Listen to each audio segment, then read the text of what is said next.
Hello students. तो आज हमारा जो टॉपिक है वो है एसक्यूएल-लिंकेज। जैसा कि प्रीवियस लेक्चर में हम लोग पढ़ चुके हैं ऑलरेडी पोरीफेरा के बारे में, सिलेंट्रेटा के बारे में, टिनोफोरा और प्लेटिहेल्मिन्थेस के बारे में तमाम चीज़ों का जिक्र किया था। मैंने बोला भी था कि अगर किसी टॉपिक में आपको अगर कोई कंफ्यूजन हो, कोई बात समझ में नहीं आ रही हो, तो आप कमेंट बॉक्स में श्योरली जा सकते हैं। अगर आपको अच्छा लगता है you can share and subscribe the video. तो आज का जो हमारा टॉपिक है वो एसक्यूएल-लिंकेज के बारे में, जिसे कि हम कॉमनली बोलते हैं राउंड वर्म। तो एस्केलमेंथीस को हम लोग पढ़ते थे किसमें, निमेटोडा में। इन्हें हम निमेटोडा में पढ़ते थे, या इनको हम एक और नाम देते हैं, that is sac worm, Nematoda. इसे हम सैक वर्म के भी पार्ट में रखते हैं। इनको कॉमनली राउंड वर्म तो बोलते ही हैं, लेकिन सैक वर्म भी बोलते हैं। तो अगर इनके कैरेक्टरिस्टिक या जनरल कैरेक्टरिस्टिक्स के बारे में देखें अगर हम, कि what is the general characteristic, तो कुछ बातें बहुत से कॉमन सी चीजें हैं जो आपको पहले से ही और प्रीवियस लेक्चर में ही हमने बताया था कि किसी भी ऑर्गेनिज्म को जब हम एनिमल किंगडम में पढ़ेंगे तो हमारी प्रायोरिटी क्या होगी कि we have to do the comparative study. अगर हम किसी ऑर्गेनिज्म या किसी फाइलम को ऐसे पढ़ेंगे कि इंडिविजुअली उसी फाइलम के बारे में सोच रहे हैं, that is very difficult task for you कि आपको याद रहे चीजें। जबकि अगर हम कंपेरेटिव स्टडी करेंगे, फॉर एग्जांपल अगर हम बात करें, थोड़ा सा स्ट्रेटेजिकली बात करें कि अगर हम एनिमल किंगडम को आसान कैसे बना सकते हैं, तो जिन बेसिक्स को लेके हमने ऑर्गेनिज्म को क्लासिफाई किया था कि इन बेसिक्स के हिसाब से हम ऑर्गेनिज्म को फर्दर क्लासिफाई कर रहे हैं, किंगडम एनिमलिया को फर्दर क्लासिफाई कर रहे हैं from the less similarity towards the more similarity. तो थोड़ा सा अगर रिकॉल करें इस बातों को, तो हमने पहले सेलुलर ग्रेड या ग्रेड ऑफ बॉडी ऑर्गेनाइजेशन की बात की थी, फिर हमने सिमेट्री की भी बात की थी, फिर हमने बॉडी या डाइजेस्टिव ट्यूब की बात की थी, फिर हमने सर्कुलेशन की बात की थी, रिस्पिरेशन की बात की थी, नर्वस सिस्टम की बात की थी, रिप्रोडक्शन की बात की थी और डेवलपमेंट की बात की थी, या एम्ब्रियोनिक जर्म लेयर की बात की थी कि कैसे डेवलप होता है ऑर्गेनिज्म। तो अगर हम पोरीफेरा से लेके और कॉर्डेटा तक का जिक्र इन्हीं डायमेंशंस के अलोंग सोचें, और जो स्पेशल कैरेक्टरिस्टिक्स होंगे उन्हें तो हम देख ही लेंगे कि what is the special characteristics of which phylum. But अगर हम पढ़ने की शुरुआत या रिवीजन की शुरुआत हम इस स्ट्रेटेजिकली पॉइंट ऑफ व्यू से करें कि अगर हम पोरीफेरा के बारे में सोच रहे हैं, जस्ट सोचें कि what is the grade of body organisation of Porifera. तो पोरीफेरा का बॉडी ऑर्गेनाइजेशन क्या है, जैसे ही मैंने सोचा वैसे ही तुरंत हमें सिलेंट्रेटा के बारे में भी सोचना होगा, टिनोफोरा के बारे में भी सोचना होगा, प्लेटीहेल्मिन्थेस के बारे में भी सोचना होगा, फिर एस्केहेल्मिन्थेस के बारे में, Annelida, arthropoda, Mollusca, Echinodermata, Hemichordata, फिर जो प्रोटोकॉर्डेटा, यूरोकॉर्डेटा या सिफेलोकॉर्डेटा होते हैं, फिर कॉर्डेटा के बारे में सोचेंगे। तो अगर जनरली किसी एक पॉइंट को लेके अगर हम सारे जो हमारे फाइलम है उनको कंपेयर कर जाएंगे, तो हमें एक पॉइंट तो क्लियर हो जाएगा कि अगर हम पोरीफेरा पढ़ रहे हैं तो वहाँ कौन सी ग्रेड ऑफ बॉडी ऑर्गेनाइजेशन होगी, या सिलेंट्रेटा पढ़ रहे हैं तो वहाँ बॉडी ऑर्गेनाइजेशन कैसा है। फिर हम बात करेंगे, फोकस करेंगे उसी बेसिक्स पे, दैट इज सिमेट्री, कि ऑर्गेनिज्म की सिमेट्री क्या है, कि क्या हम ऑर्गेनिज्म को दो इक्वल पार्ट में डिवाइड कर सकते हैं या नहीं कर सकते हैं। फिर हम सोचेंगे डाइजेस्टिव ट्यूब के बारे में कि कंप्लीट डाइजेस्टिव ट्यूब है या नहीं है, किसमें कंप्लीट है तो कैसा है, और इनकम्प्लीट है तो कहाँ प्रेजेंट है। फिर जो भी ऑर्गेनिज्म हम पढ़ने जा रहे हैं, जो भी फाइलम हम पढ़ने जा रहे हैं, उसमें सर्कुलेशन कैसा है या रिस्पिरेशन कैसा है, या उनका नर्वस सिस्टम कैसा दिखता है, रिस्पिरेशन वो कैसे परफॉर्म करते हैं, और उनमें डाइजेस्ट जो हमारा जो जो भी सिस्टम है, यानी अगर ऐसे हम कंपैरेटिव स्टडी करें तो हम काफी क्लोज पहुंच जाएंगे। चीजें अगर बचेंगी हमें रटने के लिए, जैसा कि एनिमल किंगडम पहले से ही थोड़ा बदनाम है कि एनिमल किंगडम रटना बहुत पड़ता है, तो रटना नहीं पड़ेगा।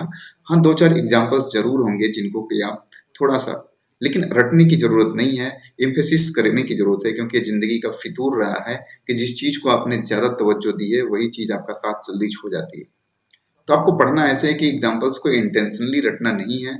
आप करेंगे क्या, इंटेंशनली ना रट के जो भी फाइल हम पढ़ें उसमें बस एक बार ध्यान से देख लें कि कौन कौन सा यहाँ पे एग्जाम्पल है, कौन कौन से मेंबर हैं। जब दो चार बार ऑलरेडी आपकी आंखों के सामने से वो गुजरेगा तो definitely you will get your answer, और आपको एग्जैक्टली एक आइडिया रहेगा। रटने से बेटर होगा आपके लिए ऑप्शन। तो हम स्टार्ट करेंगे जनरल कैरेक्टरिस्टिक फीचर्स के साथ, उसी समय उसी सब चीजों से जो हमने बेसिक्स ऑफ क्लासिफिकेशन में देखा था कि किस बेसिक्स पे हमने ऑर्गेनिज्म को क्लासिफाई किया था, या क्या हमारा बेसिस था। तो पहला अगर हम बात कर लें कि व्हाट इज द बेसिस, तो हमने जब बात करना स्टार्ट किया था किसी भी ऑर्गेनिज्म के बारे में या किसी भी फाइलम के बारे में, that is grade of body organisation का जिक्र किया था हमने। अच्छा, जब हम एसके हेल्मिन्थेस तक आते हैं तो हमने सिंपली बोला था कि एसके हेल्मिन्थेस में organ system grade of body organisation पाया जाता है। Organ system grade of body organisation, grade of body organisation. Simple सी बात है कि यहाँ ऑर्गन्स यूनाइट हुए होंगे और बहुत सारे ऑर्गन मिलके किसी कॉमन फंक्शन को अंजाम दे रहे हैं, इसलिए हम ऑर्गन सिस्टम का जिक्र कर रहे हैं।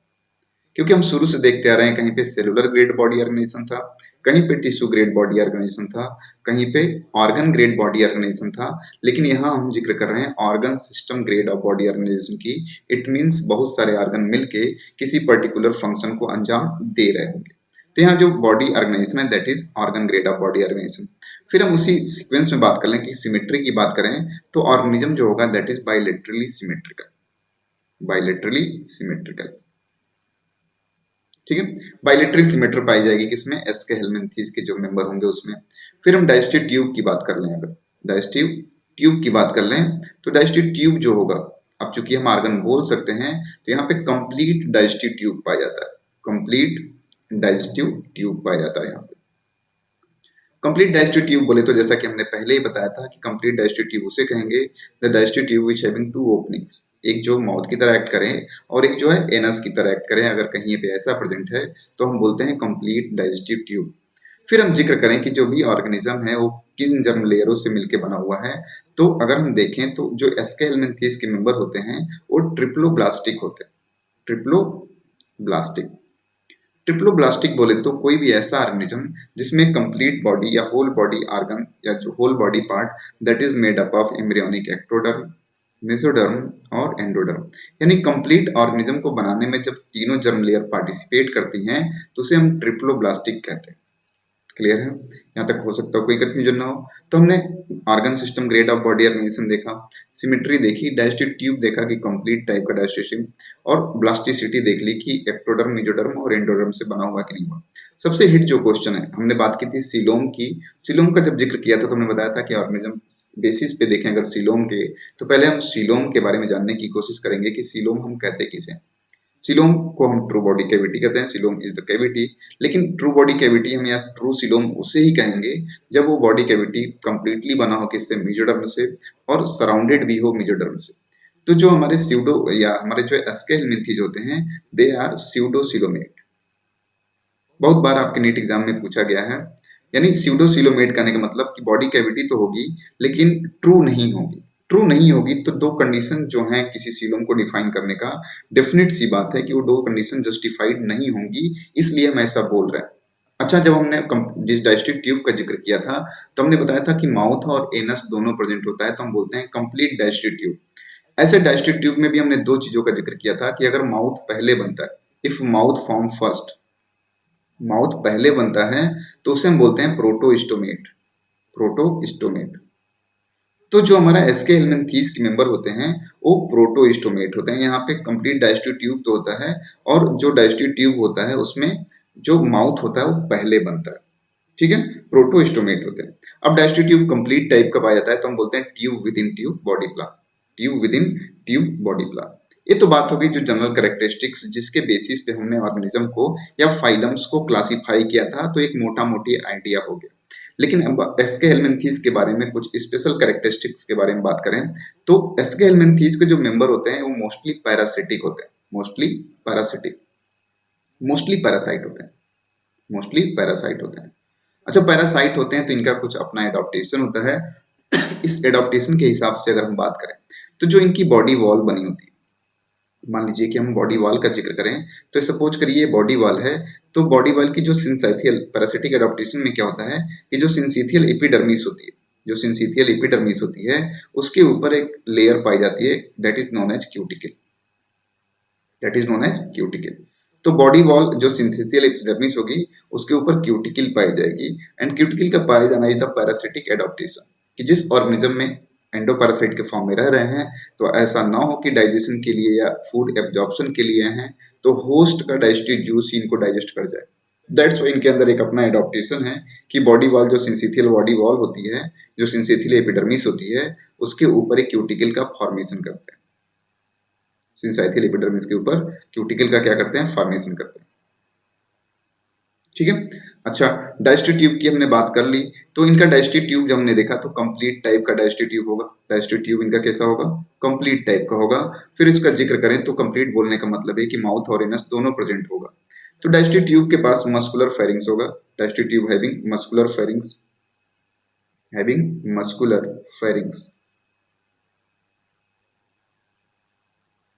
ये मस्कुलर फेरिंग्स जो होता है, it helps in injection of injection of semi digested chyme. Semi digested chyme. अच्छा, सेमी डाइजेस्टेड काइम टर्म का इस्तेमाल कर रहे हैं, यानी इंडो पैरासिटिक फॉर्म में अगर होंगे तो काइम टर्म का इस्तेमाल हम तब करते हैं जब भी हमारे फूड में गैस्ट्रिक जूस मिक्स हो जाता है और इंटेस्टाइन में जाता है तो हम काइम बोलते हैं। मीन्स अगर हम पैरासिटिक फॉर्म बोल रहे हैं और इंडो पैरासाइट बोल रहे हैं तो we completely have to be aware about that कि इंटेस्टाइन में कहीं ना कहीं पैरासिटिक फॉर्म में रहते होंगे। फिर अगर हम बात कर लें इनके जनरल फीचर के बारे में, दूसरा जिक्र कर लें, एंड दैट इज क्योंकि हम बोल रहे हैं इनके में सिस्टम पाया जाता है, तो एक्सक्रीशन की बात कर लें। अगर अगर एक्सक्रीशन की बात कर लें कि इनमें एक्सक्रीशन कैसा होता है, तो एक्सक्रीशन के लिए हम देखेंगे कि इनके पास एक ऐसा स्ट्रक्चर पाया जाता है।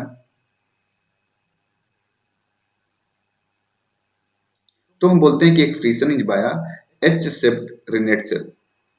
एच सेप्ट का एक सेल होता है जिसे हम बोलते हैं renette cell, which acts as both. इसे हम बोलते हैं H shaped renette cell, H-shaped rennet cell, which acts as both excretory as well as osmoregulatory organ. Osmoregulatory organ. तो जो एच सेप का रिनेट सेल है वो दोनों की तरह एक्ट करता है, एक्सक्रीशन में भी हेल्प करता है और ऑस्मो रेगुलेशन में भी हेल्प करता है। फिर हम बात कर लें इनके थोड़े से और कैरेक्टरिस्टिक फीचर के बारे में जानना चाहें तो ये यूनिसेक्सुअल होते हैं। अगर हम सेक्सुअल डाइमॉर्फिज्म, यूनिसेक्सुअल होते हैं, हैविंग सेक्सुअल डाइमॉर्फिज्म। यूनिसेक्सुअल यानी मेल और फीमेल अलग अलग होंगे, एंड सेक्सुअल डाइमॉर्फिज्म प्रेजेंट, यानी सेक्सुअल डाइमॉर्फिज्म होगा। सेक्सुअल डाइमॉर्फिज्म बोले तो सेक्सुअल डाइमॉर्फिज्म का मतलब ये हुआ मेल और फीमेल को हम डिफरेंशिएट कर सकते हैं। तो कैसे डाइमॉर्फिज्म होते हैं? तो इसमें जो मेल होता है, मेल एंड फीमेल की बात करें तो फीमेल लॉन्गर होगी मेल से, ठीक है, और फीमेल लॉन्गर होगी मेल से, और मेल जो है शॉर्टर होगा फीमेल से। ये सेक्सुअल डाइमॉर्फिज्म प्रेजेंट होता है। तो रिप्रोडक्शन अगर होता है यूनिसेक्सुअल है तो डेफिनेट सी बात है reproduction is by sexual method. Reproduction is by sexual method. और रिप्रोडक्शन हो गया तो हम डेवलपमेंट की बात करेंगे, तो development is by development direct direct भी हो सकता है और इनडायरेक्ट भी हो सकता है, डिपेंड करता है कि कौन सा ऑर्गेनिज्म है। यानी दोनों तरह का इसमें ऑर्गेनिज्म दिखाई देंगे, जो डायरेक्ट डेवलपमेंट भी करते होंगे और जो इनडायरेक्ट डेवलपमेंट भी करते होंगे। फिर बात आएगी क्लासिफिकेशन की कि हम ऑर्गेनिज्म को कैसे क्लासिफाई करें। तो क्लासिफिकेशन का जो बेसिस है हमारा, तो अगर हम एसके हेलमिंथीज को देखें, एसके हेलमिंथीज को देखें तो जो पोस्टीरियर बॉडी पार्ट होता है, पोस्टीरियर बॉडी पार्ट में ऐसे कीमो रिसेप्टिव स्ट्रक्चर पाया जाता है जिसे बोलते हैं फैजमिड। जिसे बोलते हैं क्या? फैजमिड। फैजमिड बोलते हैं। फैजमिड में क्या होता है? एक कीमो रिसेप्टर होता है, सी एच कीमो रिसेप्टर। सिंपल सी बात है, केमिकल स्टिमुलस को परसीव करता है। तो जो भी ऑर्गेनिज्म फैजमिड यानी जो क्लासिफिकेशन है, classification based on classification of organism presence and absence of presence and absence of phasmid, इसी के बेसिस पे कि phasmid या कीमोरिसेप्टर जो है कि नहीं है, ठीक है। इसके बेसिस पे ऑर्गेनिज्म को यानी एस्केलमेंथीज में फर्दर क्लासेस में डिवाइड करें तो ऑर्गेनिज्म को दो पार्ट में डिवाइड किया गया है। एक को बोलते हैं एफ फेजमिडिया।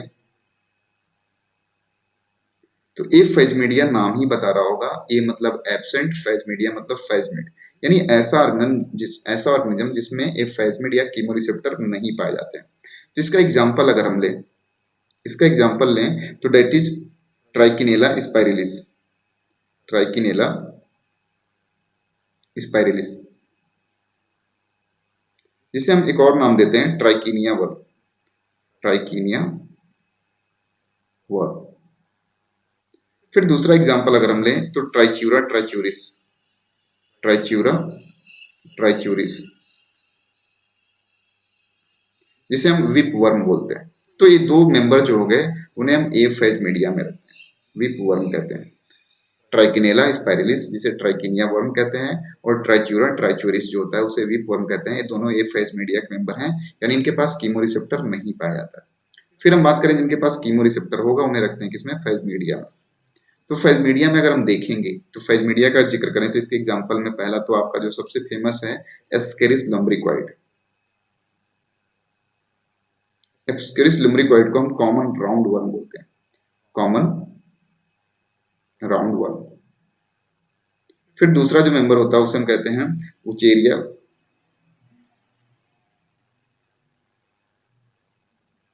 बैंक्रॉप्टी। जो उचेरिया बैंक्रॉप्टी होता है उसे हम बोलते हैं फ्लेरियल वर्म। जब कहीं कॉमन ह्यूमन डिजीज में हम फ्लेरिया पढ़ रहे होंगे तो इसकी लाइफ साइकिल का जिक्र जरूर करेंगे। तीसरा जो होता है हमारा इंकाइलोस्टोमा होता है, इंकाइलोस्टोमा जिसे हम हुक वर्म बोलते हैं, हुक वर्म बोलते हैं।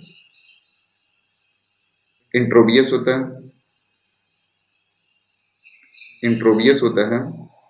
और नेक्स्ट एग्जांपल देखें तो ड्रेकनकुलस मेडियंसिस, ड्रेकनकुलस मेडियंसिस। तो मेंबर हो गए जिनको हमने क्लासिफाई किया है on the basis of presence and absence of the chemical या कीमोरिसेप्टर दैट इज कॉल्ड फेसमिट। तो अगर हम जनरली एक बार 2 मिनट में रिकॉल कर लें अगर हम एसके हेलमिंथीज को, तो हमने एसके हेलमिंथीज के जनरल कैरेक्टरिस्टिक्स के बारे में देखा। हमने बोला कि इनको कॉमनली राउंड वर्म बोलते हैं, निमेटोड या सैक वर्म भी बोलते हैं। अगर बॉडी ऑर्गेनाइजेशन की बात करेंगे तो silver grade of body organisation, symmetric की बात करेंगे बायलैटरली सिमेट्रिकल, डाइस्टेड ट्यूब की बात करेंगे कंप्लीट डाइस्टेड ट्यूब होगा, यानी tube within tube body plan होगा जिसमें माउथ और एनस दोनों प्रेजेंट होगा, माउथ एनस दोनों प्रेजेंट है। तो माउथ पहले बनता है इसलिए हम इन्हें प्रोटोस्टोमेट की कैटेगरी में रखते हैं। अगर एम्ब्रियोनिक जर्म लेयर के हिसाब से बात करेंगे तो ट्रिप्लोब्लास्टिक होंगे क्योंकि पूरी कंप्लीट बॉडी बनी होगी एक्टो, मेसो और एंडोडर्म से। बात करेंगे बॉडी कैविटी की तो ये स्यूडोसिलोमेट होते हैं। फिर मोस्टली अगर हम देखें जो और मेंबर होंगे वो क्या होते हैं, पैरासिटिक होते हैं। और पैरासाइट होने के नाम पे इनके पास एक एडाप्टेशन होता है कि जो सिंसिथिल एपिडर्मिस होता है उसमें क्यूटिकल पाई जाती है। डाइस्टेड ट्यूब की बात करें तो मस्कुलर फेरिंग्स होगा, वो हेल्प करेगा मस्कुलर फेरिंग्स किसको, तो हेल्प करेगा injection of the semi digested chyme में। एक्सक्रीशन की बात करेंगे तो एक्सक्रीशन इसमें एच सेप्टेरिनेट सेल से होता है जो excretory as well as osmoregulatory organ की तरह इस्तेमाल किया जाता है। फिर हम बात करेंगे इनके सेक्सुअल बिहेवियर के बारे में तो यूनिसेक्सुअल होते हैं, सेक्सुअल डाइमॉर्फिज्म शो करते हैं, मेल शॉर्टर होता है in compare to female, reproduction ये परफॉर्म करते हैं बाइसेक्सुअल मेथड और डेवलपमेंट जो होता है इसमें डायरेक्ट या इनडायरेक्ट दोनों होता है। फिर हम बात करें क्लासिफाई कैसे किया फर्दर इस ऑर्गेनिज्म को, तो क्लासिफिकेशन जो हुआ इस ग्रुप का that is on the basis of presence of a chemoreceptor that is called phasmid. तो जिन मेंबर्स के पास फेजमिड था उन्हें फेजमीडिया बोला गया और जिनके पास नहीं था उन्हें ए फेजमीडिया बोला गया। तो ए फेजमीडिया का एग्जांपल हमने बताया ट्राइकिनेला स्पाइरिलिस और दूसरा मेंबर जो था दैट इज ट्राइक्यूरा ट्राइच्यूरिस जिसे विप वर्म कहा गया। फेजमीडिया की बात करें तो एक्सक्रेस लम्ब्रिक्वाइड जिसे कॉमन राउंड वर्म बोलते हैं, दूसरा हमारा उचेरिया बैंक्रॉप्टी जिसे फ्लेरियल वर्म बोलते हैं, तीसरा एंकाइलोस्टोमा या हुक वर्म बोलते हैं, फिर हमारा इंट्रोबियस वर्मिकुलरिस जिसे पिनसेट वर्म चुन्ने भी बोलते हैं और ड्रेकनकुलस मेडियंसिस होता है। तो ये हमारा रहा फाइलम एस्के हेलमिंथीज। अब हमारा जो नेक्स्ट फाइलम है जिसको हम पढ़ने जा रहे हैं दैट इज फाइलम एनेलिडा। तो थोड़ा सा हम एनेलिडा का जिक्र कर लेंगे लेकिन फिर से स्ट्रेटेजी याद रहे कि जब भी हम किसी फाइलम को पढ़ने जाएंगे तो हम बेसिक्स को जरूर याद रखेंगे जिस बेसिस पे उस ऑर्गेनिज्म को क्लासिफाई करके रखा गया है। यानी पहले हम पढ़ने तो जा रहे हैं एनेलिडा के बारे में लेकिन उन बेसिक्स को भूलेंगे नहीं जिसके वजह से हमने ऑर्गेनिज्म को क्लासिफाई किया था डिफरेंट क्लास में। तो फाइलम एनेलिडा की बात करें तो पहले नाम एनेलिडा क्यों आया, तो एनुलस मतलब होता है रिंग, एनुलस मतलब क्या होता है, रिंग होता है, यानी इनकी बॉडी जो है रिंग लाइक अपीयरेंस की थी इसलिए इन्हें एनेलिडा बोला गया। फिर हम जनरल कैरेक्टरिस्टिक्स के बारे में सोचना अगर स्टार्ट करें तो ऐसे ही लिखते जाएंगे। तो अगर हम देखें तो सिंपल सी बात है कि यहाँ भी organ system grade of body organisation होगा। पहले जनरल के बारे में बात कर ले तो organ system grade of body organisation, कोई समस्या नहीं होनी चाहिए। सिमेट्री की बात कर लें तो बाइलेटरली सिमेट्रिकल होगा, बाइलेटरली सिमेट्रिकल होगा। ठीक है, अगर हम बात कर लें इनके सिमेट्री की बात कर ली, तो अगर हम देखें कि मेंबर जो है कितने एम्ब्रियोनिक जर्म लेयर से बना है, तो सिंपल सी बात है भी ट्रिप्लोब्लास्टिक होगा। 3 जर्म लेयर मिलकर बना रही होंगी कंप्लीट बॉडी को। कौन कौन से? एक्टो, मेसो और एंडोडर्म। एक्टो, मेसो और एंडोडर्म मिलकर बना रही होंगी, तो ट्रिप्लोब्लास्टिक हो गए। फिर अगर हम बात करें इनके बारे में, ट्रिप्लोब्लास्टिक हमने देख लिया। फिर हम देखें कि जो डाइजेस्टिव ट्यूब है कैसा है, तो कंप्लीट डाइजेस्टिव ट्यूब होगा इनके पास भी, कंप्लीट डाइजेस्टिव ट्यूब। और कंप्लीट डाइजेस्टिव ट्यूब का जिक्र जैसे हम करेंगे तो हम बोलेंगे tube within tube body plan. और tube within tube body plan बोलेंगे तो एक चीज का जिक्र जरूर करेंगे कि माउथ पहले बना है कि एनस पहले बना है। तो हम देखते हैं इसके हिसाब से देखें तो ये भी प्रोटोस्टोमेट होते हैं, प्रोटोस्टोमेट होते हैं, यानी माउथ पहले बनता है। ठीक है। और अगर हम बात करें तो इनमें जो सीलोम बना होता है that is by the splitting of mesoderm, तो ऐसे सीलोम को हम बोलते हैं साइजोसीलोमेट, साइजोसीलोमेट। यानी इसके पहले जब हमने पढ़ा था एस्केलमिंथीज तो उनको हमने स्यूडोसीलोमेट बोला था। अब इनके बारे में जो इनका कैरेक्टरिस्टिक फीचर है इनके बारे में देखें तो पहला हम जिक्र करेंगे मेटामेरिज्म का। मेटामेरिज्म का मेटामेरिज्म क्या होता है? When body is segmented from outside as well as inside, यानी segmentation present, segmentation present, segmentation present है। कैसे? तो आउटसाइड से भी, आउट एंड इन, आउटसाइड से भी सेगमेंटेशन है और इनसाइड से भी सेगमेंटेशन है, तो उसे हम बोलते हैं क्या? मेटामेरिक सेगमेंटेशन, अगर बॉडी कहीं ऐसा है। ठीक है। लेकिन अगर हम बात करें, यानी इनके बॉडी मेटामेरिकली सेगमेंटेड होगी एक्सेप्ट लीच। लीच जो मेंबर होता है इनके फैमिली का या फाइलम का, उसमें स्यूडो मेटामेरिज्म पाया था, स्यूडो मेटामेरिज्म पाया था। लीच में स्यूडो मेटामेरिज्म पाया जाएगा। ठीक है, स्यूडो मेटामेरिज्म पाया जाएगा लीच वाले मेंबर में। फिर हम बात करेंगे अगर बॉडी वॉल की, इनके कैरेक्टरिस्टिक के बारे में देख रहे हैं तो बॉडी वॉल की बात करेंगे तो इनकी बॉडी वॉल जो बनी होगी, बॉडी वॉल जो बनी होगी, तो बॉडी वॉल का जिक्र करेंगे तो body wall having characteristically longitudinal muscle layer, longitudinal as well as circular muscle layer, circular muscle layer।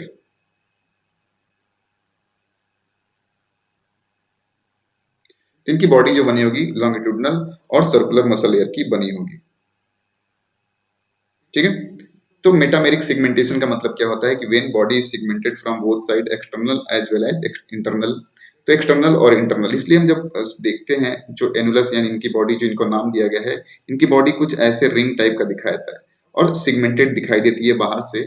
तो बाहर से तो सेगमेंटेशन होता ही होता है, इनकी बॉडी अंदर से भी सेगमेंटेड होती है। बॉडी वॉल को देखें तो बॉडी वॉल में दो तरह की मसल लेयर पाई जाएगी, लॉन्गिट्यूडनल मसल लेयर होंगी और सर्कुलर मसल लेयर पाई जाएंगी। ठीक है। और ये जो बॉडी वॉल है, सर्कुलर और लॉन्गिट्यूडनल मसल लेयर है, वो हेल्प करती है इनके लोकोमोशन में, helps in locomotion, helps in locomotion. तो लोकोमोशन में हेल्प करेंगे। फिर अगर हम बात करें लोकोमोशन के बारे में, अगर जिक्र कर ही रहे हैं तो थोड़ा सा लोकोमोशन के और पास पहुंचे तो locomotion is by, locomotion, locomotion is by unjointed, unjointed chitinous setae, chitinous setae. Unjointed chitinous सीटी होती हैं जिसके हेल्प से लोकोमोशन परफॉर्म करते हैं, अनजॉइंटेड काइटिनस सीटी होती हैं जिसके हेल्प से लोकोमोशन परफॉर्म करने का काम करते हैं। तो अगर हम बात करें, काइटिनस सीटी हो गया, बॉडी वॉल हेल्प कर ही रही है, लेकिन हम एक्वेटिक एनालिड्स में अगर देखें, in aquatic annelids, in aquatic annelids the locomotion, the locomotion is done by, is done by, ठीक है, lateral appendages, lateral appendages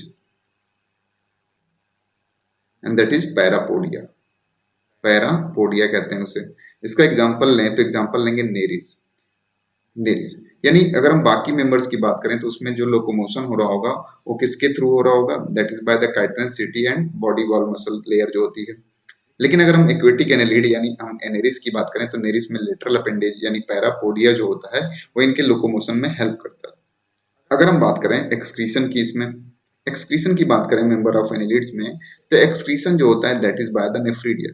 बहुत बार आप, बहुत ही कॉमन क्वेश्चन है, तो एक्सक्रीशन जो होता है नेफ्रीडिया के थ्रू होता है, और नेफ्रीडिया एक्ट करता है दोनों की तरह excretory as well as osmoregulatory organ, osmoregulatory organ की तरह से।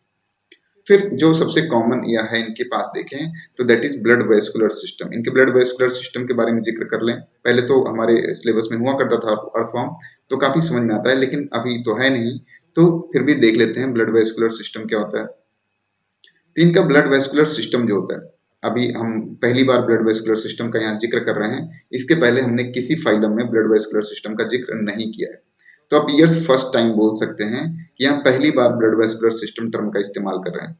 तो यहाँ पे ब्लड वेस्कुलर सिस्टम जो होता है दैट इज क्लोज टाइप का ब्लड वेस्कुलर सिस्टम पाया जाता है, क्लोज टाइप। ठीक है, लेकिन क्या होता है, जो हमारा जो ब्लड या पिगमेंट होता है, पिगमेंट जो होता है वो डिजोल्व होता है किसमें, प्लाज्मा में। ब्लड वेस्कुलर सिस्टम का पहली बात करेंगे, जो ब्लड होगा वो रेड इन कलर होगा, blood is red in colour, no RBC, no RBC, RBC नहीं पाई जाएंगी, but haemoglobin dissolve in plasma, dissolve in plasma. तो अगर हम अर्थवॉर्म पढ़ते तो वहां देखते कि लेटरल हार्ट और लेटरल ऑस्फेजियल हार्ट पाया जाता था, तो यहाँ पे हार्ट पाया जाता है और ब्लड वेस्कुलर सिस्टम पाया जाता है। इसमें ब्लड जो टाइप है, जहाँ पे ब्लड वेसल्स में फ्लो होता है उसे हम कहते हैं क्लोज ब्लड वेस्कुलर सिस्टम, और जहाँ ब्लड को फ्लो करने के लिए किसी वेसल्स की रिक्वायरमेंट नहीं होती है, इंटरस्टिशियल फ्लूइड में ही ब्लड होता है, वहां हम कहते हैं क्या, ओपन ब्लड वेस्कुलर सिस्टम। तो जो एनेलिडा में हम जिक्र कर रहे हैं वहां पे ब्लड वेस्कुलर सिस्टम जो होगा वो क्लोज टाइप का होगा, यानी जो भी ब्लड होगी वो फ्लो हो रही होगी ब्लड वेसल्स के थ्रू। ब्लड इनका अगर हम एनालिट की बात करें तो रेड इन कलर होगा, लेकिन आरबीसी नहीं पाई जाएगी। जो हीमोग्लोबिन होगा वो डिजोल्व होगा किसमें, प्लाज्मा में डिजोल्व होगा। फिर हम बात करें, लेकिन अगर हम बात करें लीच की, एक एक्सेप्शन भी है, लीच जो बात करें, लीच की बात करें तो leech having open type of blood vascular system. Leech जो मेंबर है उसके पास ओपन ब्लड वेस्कुलर सिस्टम पाया था, that is the exception of Annelida vascular system. तो लीच के पास ओपन ब्लड वेस्कुलर सिस्टम होगा, इस बात को ध्यान रखिएगा, एग्जामिनेशन में आपसे ऐसे ही क्वेश्चन पूछे जाते हैं। ठीक है, तो हमने एक्सक्रीशन की बात कर ली, ब्लड वेस्कुलर सिस्टम की बात कर ली, अब हम रिस्पिरेशन का थोड़ा जिक्र कर लें कि रिस्पिरेशन कैसा होता है, जो भी मेंबर्स हैं उसमें। तो रिस्पिरेशन की अगर हम बात करें, रिस्पिरेशन की बात करें तो इसमें रिस्पिरेटरी पिगमेंट तो है ही है हमारे पास हीमोग्लोबिन, लेकिन respiration is by moist skin surface, moist skin surface. जो रिस्पिरेशन परफॉर्म करते हैं मॉइस्ट स्किन सरफेस से करते हैं, इनका एक सिग्निफिकेंस होता है। वैसे तो ये ऑक्सीजन रिक्वायरमेंट होगी क्योंकि एरोबिक रिस्पिरेशन परफॉर्म करते हैं, लेकिन अगर हम देखें जैसे मान लीजिए बॉडी वॉल हो गया अर्थवॉर्म की, तो इनका स्किन जो मॉइस्ट होता है, इसी मॉइस्ट स्किन में क्या होता है, ऑक्सीजन जो एटमॉस्फेरिक ऑक्सीजन होता है ये डिजोल्व हो जाता है। जब एटमॉस्फेरिक एयर से ऑक्सीजन को क्या करते हैं, इसमें डिजोल्व कर लेते हैं मॉइस्ट स्किन सरफेस में, और धीरे धीरे डिफ्यूज करते हैं इनसाइड द बॉडी। ठीक है, फिर CO2 जो होगा एक्सेस, उसको मॉइस्ट स्किन एब्जॉर्ब करती होगी और CO2 को एक मॉइस्ट स्किन सरफेस के थ्रू बाहर निकालते होंगे। इसलिए कई बार ऐसा क्वेश्चन पूछा गया है कि इस जो रिस्पिरेशन होता है मॉइस्ट स्किन सरफेस हो रहा है, दैट्स गुड। पूछा जाता है क्वेश्चन कि जो अर्थवॉर्म होता है वो रिस्पायर करता है एरोबिकली, अगर हम उसे पुट करें एनारोबिक मीडिया या कल्चर में तो व्हाट हैपेंस। तो चूंकि इनमें रिस्पिरेशन मॉइस्ट स्किन सरफेस से हो रहा है, तो जैसे ही हम एनारोबिक कल्चर में रखेंगे ये तत्काल तो नहीं एक्सपायर करेंगे, मरेंगे, लेकिन जब तक ये मॉइस्ट स्किन सरफेस में डिजोल्व ऑक्सीजन है ये जरूर जिंदा रह जाएंगे। तो लगभग 6 से 8 घंटे या जितने देर के लिए इनके पास ऑक्सीजन है ये सरवाइव करेंगे एनारोबिक कल्चर में भी। ठीक है, तो इस तरह की बातें, इस तरह के क्वेश्चंस को आप जरूर समझिएगा। तो respiration is by the moist skin surface. फिर हम बात करेंगे इसमें नर्वस सिस्टम की, कि नर्वस सिस्टम कैसा होता है। तो नर्वस सिस्टम का जब हम जिक्र कर रहे हैं तो हमने पहली बार यहाँ नर्वस सिस्टम का जिक्र किया है। तो नर्वस सिस्टम जो इनका होता है that is ventral, ventrally present होगा वेंट्रल सरफेस पे, डबल होगा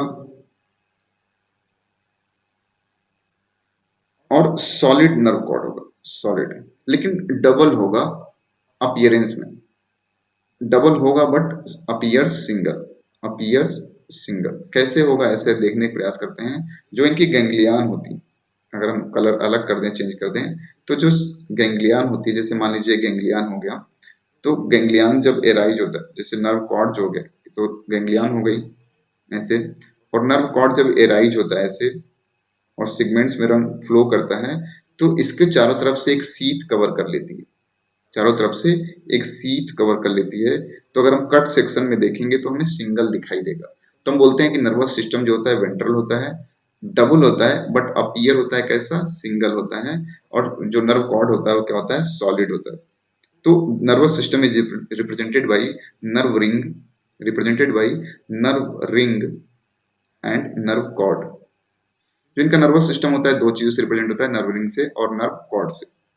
फिर हम बात करेंगे कि अगर इनके सेक्सुअलिटी के बारे में बात करें तो एक बाइसेक्सुअल होते हैं। बाइसेक्सुअल बोले तो हर्माफ्रोडाइट, हर्माफ्रोडाइट, हर्माफ्रोडाइट बोले तो अगर किसी एक ऑर्गेनिज्म में ही मेल और फीमेल दोनों रिप्रोडक्टिव ऑर्गन पाए जाए तो हम उन्हें बाइसेक्सुअल या हर्माफ्रोडाइट करते हैं। लेकिन इनका एक्सेप्शन होता है लीच, एक्सेप्शन होता है नेरिस। नेरिस हमेशा जो होता है यूनिसेक्सुअल होता है, नेरिस यूनिसेक्सुअल होता है। ठीक है। रिप्रोडक्शन की अगर हम बात करें बाइसेक्सुअल तो है, रिप्रोडक्शन की बात करें तो reproduction is by sexual method. Reproduction जो होगा इसमें सेक्सुअल मेथड से रिप्रोडक्शन परफॉर्म करते हैं। डेवलपमेंट में भी डायरेक्ट और इनडायरेक्ट, डायरेक्ट भी हो सकता है और इनडायरेक्ट भी हो सकता है। तो जो ऑर्गेनिज्म को क्लासिफाई किया गया एनेलिडा में, एनेलिडा के मेंबर्स को जो फर्दर क्लासिफाई किया गया क्लासेस में, that is on the basis of presence of सीटी। सीटी के प्रेजेंस पे हमने ऑर्गेनिज्म को क्लासिफाई किया गया। तो क्लासिफाई करके फर्दर क्लास में जब डिवाइड किया गया, classification based on presence of सीटी। जो लोकोमोटरी ऑर्गन था इसके बेसिस पे ऑर्गेनिज्म को क्लासिफाई किया गया। तो तीन क्लासेस बनाए गए सीटी के हिसाब से। एक को बोलते हैं पॉलीकीटा,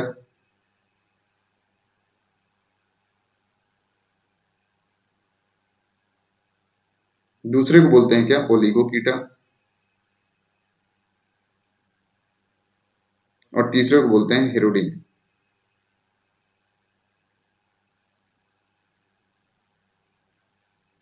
ठीक है। पॉलीकीटा में large number of setae are present, large number of setae, large number of setae, बहुत ज्यादा सिटी पाई गई तो उन्हें पॉलीकीटा में रखा गया। ओलिगोकीटा मतलब जैसे few number of city, few number of city, तो उन्हें हम ओलिगोकीटा में। और जहां पे सिटी एब्सेंट था, सिटी एब्सेंट हो, उसे हम यहाँ रखे, हेरोडिनी में रखे। तो सिटी के प्रेजेंस एंड एब्सेंस के हिसाब से हमने तीन क्लासेस बनाई इनकी, पॉलीकीटा, ओलिगोकीटा और हेरोडिन बोला। पॉलीकीटा का अगर हम जिक्र करें तो इसका एग्जांपल हम लेते हैं Nereis. Nereis is the example of Polychaeta. जैसा कि हमने देखा था कि लेटरल अपेंडेजेस या पैरापोडिया के हिसाब से ये अपना परफॉर्म करते थे। इस नेरिस को हम काम वर्म, काम वर्म या रैग वर्म भी बोलते हैं, रैग वर्म भी बोलते हैं। फिर दूसरा हमारे पास ओलिगोकीटा, जिसका एग्जांपल कॉमन सा है अर्थवर्म। अर्थवर्म को हम कहाँ में रखते हैं, ओलिगोकीटा में रखते हैं। ठीक है, इसको हम नाम देते हैं ओलिगोकीटा में। हेरोडिनेरिया में जैसा कि पता होगा नाम से ही, हेरोडिनेरिया लीच, इसका हो जाएगा हेरोडिनेरिया लीच। हेरोडिनेरिया जो मेंबर होते हैं उनकी एक खासियत भी होती है अपने, एक तो इनके सलाइवा में हेरोडिन प्रोटीन पाया जाता है जो एंटी कोआगुलेंट की तरह काम करता है। अगर हम हेरोडिनेरिया या लीच की बात करें तो इनका जो मीजोडर्मल टिश्यू होता है, केवल हेरोडिनेरिया लीच की बात कर रहे हैं, तो मीजोडर्मल टिश्यू जो होता है, एक्टोडर्म, एंडोडर्म और मीजोडर्म से बना होगा, लेकिन मीजोडर्मल टिश्यू जो होता है वो मॉडिफाइड होके ऐसे टिश्यू बनाता है जिसे कहते हैं बॉटीराइडल टिश्यू, बॉटीराइडल टिश्यू, टिश्यू। और एबॉट्राइडल टिश्यू जो होता है वो क्या करता है, एबॉट्राइडल टिश्यू एक्सक्रीशन में हेल्प करता है। तो अगर कहीं पूछा जाए कि botryoidal tissue is associated with, तो आपको जरूर याद होना चाहिए कि botryoidal tissue is associated with the excretion in the leech. तो that is all about our phylum Annelida. तो अगर आपको वीडियो अच्छी लगी शेयर करें, सब्सक्राइब करें। नेक्स्ट लेक्चर में हम पढ़ेंगे आर्थ्रोपोडा, मोलस्का और इकाइनोडर्मिटा के बारे में। ठीक है, थैंक यू।